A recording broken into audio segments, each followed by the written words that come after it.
There are at least two people we can blame for all of the church shopping and hopping we see in evangelical Christianity. Number one, Henry Ford. Before the invention of the automobile, you had two church choices. You either go to the church you can walk to, or you don't. That was the choice. Number two, Mr. Saddleback, Rick Warren, turned church into a commodity that we could pick and choose as we see fit. You can even Google church reviews, like restaurant and concert reviews. Seriously? Talk about a consumer mentality. And as a rule, the evangelical view of the church, it is mega low. See what I did there? That was terrible, Todd. Even if you have a high view of church, be honest, being a member of a local church, it can be as fun as watching reruns of Blossom. Whoa, unbelievable. So here are 5 reasons you should not leave a church, followed by 5 reasons you actually can leave your local church. Number 1, you can't leave just because people get up your nose. That's pretty much why the church exists, for us to be rubbed by other sinful people and become sanctified. That's why you need to be a serving member of a local church, because we all just have to learn how to love those annoying people. Want to hear the most annoying sound in the world? Number 2, you can't leave just because your small O Orthodox pastor said something a little bit off. If he said, hey, come to think of it, maybe Joseph Smith really is a prophet, then run for that 4-letter sign at the back of your church. Otherwise, you can just let some things go. That goes for sermon length. It's too long. It's too short. That's no reason to skedaddle.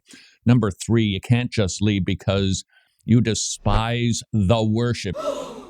If you would like to hear our treatment on Hillsong, you can watch the video link below.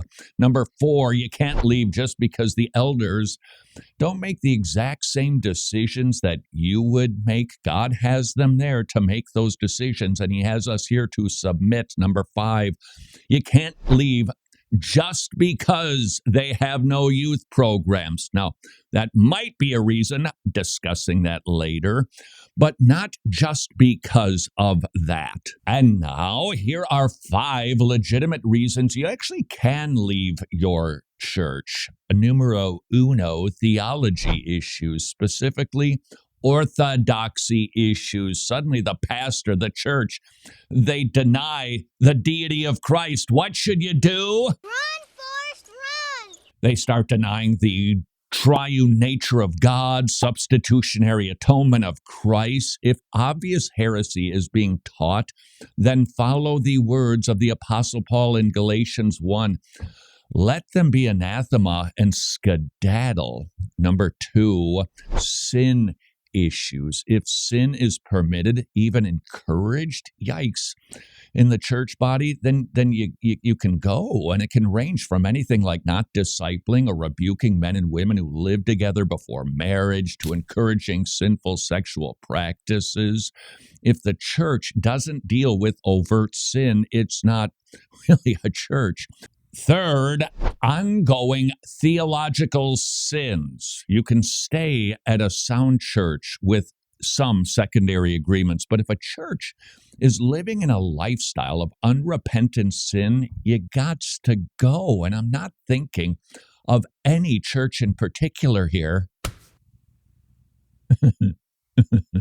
Number 4, if you find a church that genuinely feeds you and your family in a substantially better way, you can go, not surreptitiously, but you can go with the blessing of your current church. And that might include youth programs for the kids, but be careful about placing kids' ministries over pulpit ministries. And snuck in underneath point number 4, it's okay to leave your church when your church has already left you. It used to be sound and expository. Now there's still orthodox in the file cabinet, but they become purpose-driven or hipster-driven. It's okay to find a church that behaves the way your current church once did. And finally, it's okay to leave a church if there's church abuse happening, especially toward you. This can range from financial exploitation, shaming, name-calling, psychological abuse. Those are valid reasons for leaving your church, but got to sneak in a few rules about how to go about the business of leaving. First, don't make a mess on your way out the door. No slandering. Just leave gracefully. When you run into somebody in the supermarket, be gracious. Don't leave under the cover of night. Inform your current leadership. We're leaving. This should be a peaceful transfer. And finally, don't try to take others with you.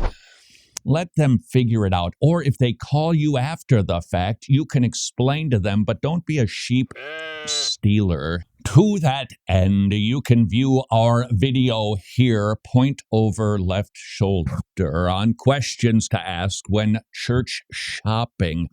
This is a big deal. It's a big subject. We should have a high view of the church. So if you have any helpful hints that will help us navigate the potential of skedaddling from our local church, please don't make me beg. Please leave them below. 30 years ago, Paul and Cindy Marty traveled to Ukraine to preach the gospel because they had seen the propagation of Jehovah's Witnesses. What began as one Tomorrow Club where kids would gather to hear the gospel be loved on by great volunteers is now an international ministry. Would you please consider becoming a ministry partner for the amazing Tomorrow Clubs?